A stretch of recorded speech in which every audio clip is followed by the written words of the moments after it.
Myanmar தாய்லாந்தை உலுக்கிய சக்தி வாய்ந்த நிலநடுக்கம். ஒரு 2 நிமிடம் நாம் இவர்களுக்காக ஜெபிப்போமாக.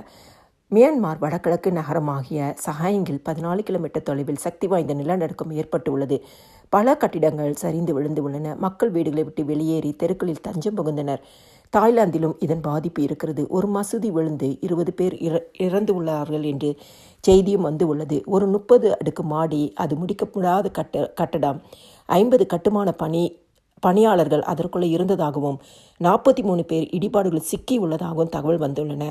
இன்டர்நெட் சேவை, விமான சேவைகள் முற்றிலுமாய் முடங்கி உள்ளதாக செய்திகள் வந்துள்ளன. நிலநடுக்கத்தின் விவரம் இன்னும் முழுமையாக வெளிவரவில்லை.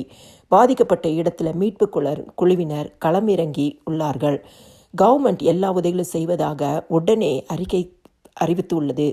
நாம் ஜெபிக்க வேண்டிய காரியம், இந்த இடிபாடுகள் சிக்கியிருக்கிற ஒவ்வொருத்தரையும் ஆண்டவராக இயேசு கிறிஸ்து பாதுகாப்போடு கொண்டு வர ஆண்டவர் கிருபை தர வேண்டுமாய் இயேசுவின் கரத்தில் ஒப்பு கொடுத்து ஜெபிப்போம். இறந்து போயிருக்காங்கன்னு அவங்க குடும்பங்களுக்கு கர்த்தர் ஆறுதலை கொடுக்கும்படியாய் ஜெபிப்போம். மக்களுடைய மனநிலைகள் கர்த்தர் தாமே பாதுகாக்கும்படியாய் ஜெபிக்கிறோம். எத்தனையோ பேர் இன்னைக்கு எந்தெந்த கஷ்டத்தில் இருக்கிறாங்களோ ஒவ்வொருத்தருக்கும் கர்த்தர் ஆறுதல் படுத்த முடியுமா, இந்த சூழ்நிலையை ஆண்டவர் மாற்றி அமைக்கும்படியாய், தேவைகளை சந்திக்கும்படியாய் இந்த வேளையிலையும் கர்த்தருடைய கரம் இந்த இடத்துல இருக்கும்படியாய் ஜெபிக்கிறோம்.